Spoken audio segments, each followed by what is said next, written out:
भूमिगढ़ गांव में छोटू नाम का एक चोर होता है जिसकी चोरियां बहुत ही मशहूर होती है क्योंकि वो हमेशा ही पकड़ा जाता है।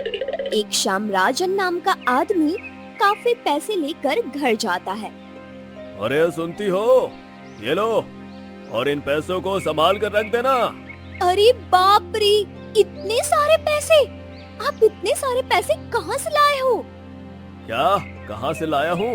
अरे मेहनत की कमाई है। आज हमारी फसल अच्छे दाम पर बेच दी मैंने और ये पैसे वहीं से मिले हैं। ये तो बहुत अच्छी बात है। अच्छा सुनिए ना, इनमें से कुछ पैसे मैं अपने मायके भेज दूं? वो क्या है ना, मेरे भाई ने नया काम शुरू किया है तो उसे मदद हो जाएगी।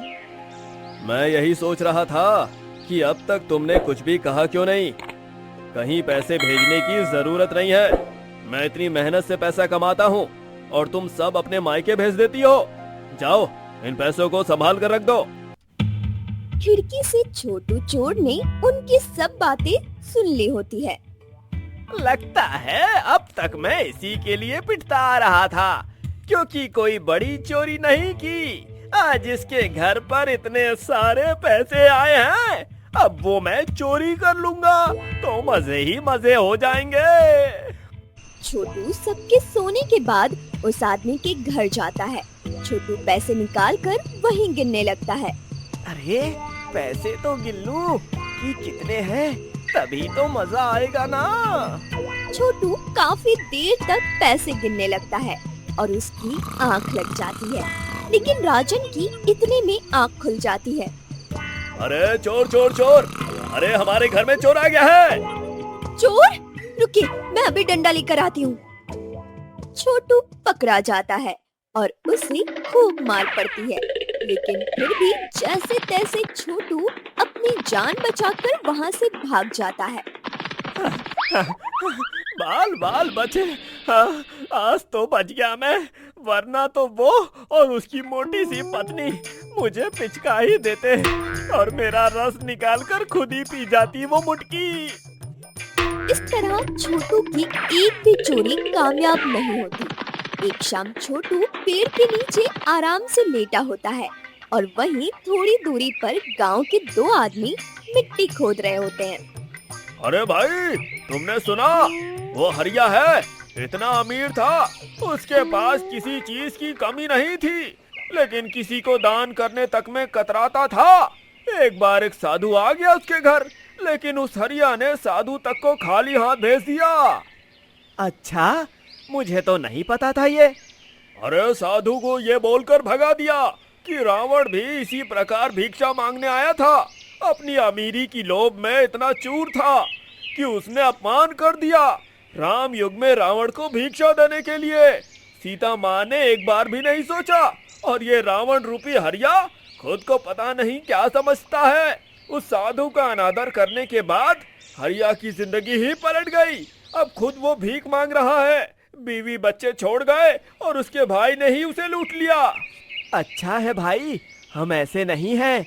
रावण हो या राम, किसी का अनादर करोगे तो यही फल मिलेगा। अच्छा है हमारे गांव में हरिया जैसा बस एक ही इंसान था, और वो भी हरिया। वैसे भी भगवान राम तो सबका ही भला करते हैं, लेकिन घर में रावण का वास होने का मतलब है काल आना हमारे गांव की खुशियों, और बस रावण को नजर न लगे, सब ऐसे ही कुशल मंगल रहे। छोटू अब उन दोनों आदमी की बात सुनकर तुरंत नकली दाढ़ी और रावण के जैसे कपड़े लेकर आ जाता है। अरे रावण का युग तो तब भी था और अब भी है, बस बात इतनी सी है कि रावण बदल गया है। छोटू अब रावण का भेष लेकर दिन के समय जब पूरे गांव में सन्नाटा रहता है, उस समय लोगों के घर जाकर लोगों से दान मांगने लगता है। माता, हम रावण हैं, हमें दान दो। हाँ, और मैं तुम्हारी बहन शूर्पणखा हूँ, मुझसे तो दान मत लो। अरे तुम हमसे ऐसे बात नहीं कर सकती हो, तुम्हारा नाश हो जाएगा। और ऐसे मुझसे मजाक करने वाले होते कौन हो? तो ठीक है, यदि तुम्हें ऐसा लगता है कि हम रावण नहीं हैं, तो कोई बात नहीं। अब तुम्हें और तुम्हारे पूरे परिवार के जीवन में जो भी कुछ होगा उसका दोषी मुझे मत ठहराना। क्या क्या मतलब है आपका? हमारा यही मतलब है कि तुमने हमारा अपमान किया है, तो अब तुम्हारी आने वाली पीढ़ियां भी सुख से नहीं रह पाएंगी। तुम्हारे जीवन में बुराई और परेशानियां इतनी बढ़ जाएंगी कि तुम्हें अपने जीवन से प्यार ही नहीं रहेगा। नहीं नहीं, ऐसा बिल्कुल मत करो। मुझसे बहुत बड़ी गलती हो गई। मैं आपको पहचान नहीं पाई। मुझे माफ कर दो। बोले हुए कटु वचन वापस नहीं होते। तुमने बिना सोचे समझे हमें ललकारा है। नहीं, मैं अपनी गलती मान रही हूँ। आप मुझे माफ कर दीजिए। अब गलती तो हर किसी से हो जाती है ना। मैं अपनी गलती को सुधारूंगी। आप बस मुझे माफ कर दीजिए। ठीक है, फिर यदि तुम्हें अपनी गलती पर पछतावा हो रहा है और तुम हमसे माफी मांग रही हो, तो हम तुम्हें अवसर देते हैं अपनी गलती सुधारने का। तुम्हें दान में अपनी सबसे कीमती चीज हमें देनी होगी, अन्यथा तुम्हारा बुरा समय शुरू हो जाएगा। नहीं, आप ऐसा मत कीजिए। मैं अभी जाकर अपनी सबसे कीमती चीज लाकर देती हूँ। गांव के लोगों में अब रावण का डर बढ़ता जा रहा था और छोटू लोगों के अंधविश्वास और डर का फायदा उठाता जा रहा था। कुछ दिनों बाद गांव में एक पर्यटक आता है। गांव का ये शुद्ध वातावरण कितना अच्छा लग रहा है। सही कहा था मेरे दोस्त ने कि मुझे कुछ समय गांव में जरूर बिताने चाहिए। पर्यटक अब गांव में घूमने लगता है, गांव के लोगों को समझने लगता है।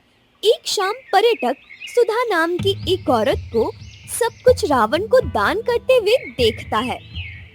आप सब लोगों को कोई जरूर पागल बना रहा है। आज के समय में रावण बस हमारे मन में है और कहीं नहीं। आप सब लोगों को लूटने का ये नया तरीका है, क्योंकि आप सभी लोग उसकी बातों में आसानी से आ रहे हो। अरे भाई, आप कौन हो और ऐसे क्यों बोल रहे हो? वो रावण है। अगर उन्हें पता चला कि आप उनके बारे में ये सब बोल रहे हो, तो तुम्हारे लिए बिल्कुल भी अच्छा नहीं होगा। और तुम्हारी वजह से हम सब के लिए भी मुसीबत खड़ी हो जाएगी। तुम गांव में नए हो, तुम्हें गांव के बारे में कुछ भी नहीं पता है, इसलिए तुम हमें कुछ मत ही बताओ। अरे आप लोग मेरी बात समझ क्यों नहीं रहे हो? मैं जरूर इस गांव में नया हूँ, लेकिन मैं ये सब अच्छे से समझ रहा हूँ।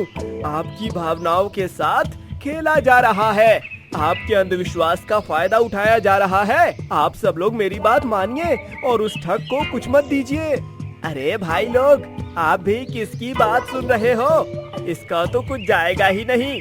लेकिन हम सब तो अच्छे से जानते हैं ना कि वो रावण ही है, और रावण के खिलाफ कुछ भी इसने कहा है, लेकिन भुगतना तो हम सबको पड़ता है। इसलिए इस आदमी की बातों पर ध्यान मत ही दीजिए। गांव का कोई भी उस पर्यटक की बात को महत्व नहीं देता और छोटू गांव के लोगों को लूटता रहता है। छोटू अब भेष बदलकर और फिर दिन के समय गांव में निकलता है। दान दे पुत्री, दान दे। माफ करना रावण जी, अभी मेरे घर पर कुछ भी नहीं है। मुझे 2 दिन का समय दीजिए, मैं आपके लिए व्यवस्था करवा दूंगी। इसका मतलब है कि हमें यहाँ से खाली हाथ जाना पड़ेगा। हमारा अपमान होगा। नहीं रावण जी, मैं आपका अपमान नहीं कर रही हूँ, लेकिन कुछ समय से हमारे घर की हालत बिल्कुल भी ठीक नहीं चल रहे। मेरे पति को खेती में भारी नुकसान हुआ है, हम कर्जे में डूबते जा रहे हैं। यदि हमें कोई खाली हाथ भेजता है तो उसके घर से सुख समृद्धि भी चली जाती है, किंतु ये हमारा किया हुआ नहीं बल्कि तुम्हारा किया हुआ है। नहीं रावण जी, ऐसा बिल्कुल मत कीजिए। वैसे भी हमारे सर पर मुसीबतों का पहाड़ टूट गया है। आप निराश होकर मत जाइए। हमें निराश किया जा रहा है, जिसका परिणाम बिल्कुल भी अच्छा नहीं होगा। मुझे थोड़ा सा समय दीजिए। मेरे बेटे की पढ़ाई के लिए जो कुछ भी जमा किया था, मैं अभी वो लाकर देती हूँ। बस आप निराश होकर मत जाइए। लोगों की मजबूरी में भी छोटू बस अपना फायदा देख रहा था, लेकिन छोटू को ये नहीं पता था कि गांव में आए पर्यटक की छोटू पर नजर होती है। इस बार तो मैं गांव वालों के सामने इसका पर्दाफाश करके ही रहूंगा। ये गांव वालों को लूट रहा है और उनके मन में डर बढ़ता जा रहा है, लेकिन अब और नहीं, गांव वालों के मन से मैं इस रावण का डर दूर करके ही रहूंगा। पर्यटक छोटू का पीछा करता रहता है। अब दशहरे का दिन आ जाता है। गांव पूरा सजा होता है, झूले लगे होते हैं, रावण तैयार किया जाता है जलने के लिए। अरे भाई, इस बार रावण को जलाएगा कौन? अगर हमने रावण को जलाया और फिर रावण वापस आ गया, हम सबकी खुशियों पर नजर लगा दी फिर? नहीं, हम लोग रावण को नहीं जला सकते। सही कह रहे हो भाई साहब आप। वैसे भी दान न देने पर हमारी जिंदगी खराब हो सकती है। यहाँ तो बात रावण को जलाने की है। हम में से कोई राम जी तो है नहीं जो खड़े हो जाए रावण जलाने के लिए। रावण दहन नहीं होगा क्या फिर इस बार? अरे लग तो यही रहा है कि इस बार रावण दहन नहीं होगा। अच्छा ही है कि ना हो, क्योंकि गांव में शांति बनाए रखनी है, तो रावण जी को हम नाराज नहीं कर सकते हैं। सब लोग अपने घर की तरफ जा ही रहे होते हैं कि तभी रावण के पुतले के सामने एक बड़े से प्रोजेक्टर पर छोटू की वीडियो शुरू हो जाती है। अरे ये तो वही चोर है ना, जो हमारे गांव में बार बार चोरी करता है और हर बार पकड़ा गया है। इसका मतलब यही रावण का भेष लेकर आता था अब तक और हमें डराकर दान मांगता था। हाँ, ये वही है। मैंने आप सबको समझाया था कि कोई आपको लूट रहा है रावण के भेष में। आप सबने मेरी बात पर यकीन नहीं किया, इसलिए मुझे उस छोटू के अड्डे पर जाकर ये वीडियो बनानी पड़ी। इसने रावण का भेष लिया और लगभग गांव के हर घर में जाकर दान मांगा है। हाँ, इसका मतलब आप सही कह रहे थे। इस चोर ने हम सबको पागल बनाया। इसे तो हम लोग नहीं छोड़ने वाले। मुझे माफ कर दो, मैंने जो भी किया वो बस अपनी लालच में आकर किया। लालच में आकर किया है तो ये क्यों नहीं पता कि लालच का फल कभी मीठा तो हुआ ही नहीं। भाई लोग, देख क्या रहे हो? इसको इसकी लालच का फल तो देने आओ। सब लोग मिलकर छोटू को बहुत मारते हैं और छोटू को कारावास की सजा दिलवाते हैं। इस दशहरा रावण का दहन हुआ है। असली रावण जिसका पुतला बना है और वो नकली रावण जो हमारे घरों में दान मांगने आता था, वो अपनी जगह गया है। आप सब लोगों को अंधविश्वास नहीं करना चाहिए, क्योंकि पागल बनाना कितना आसान है, ये तो सबने देख ही लिया। इसी के साथ पूरे गांव को सबक मिलता है और दशहरा सब लोग बहुत ही धूमधाम से मनाते हैं।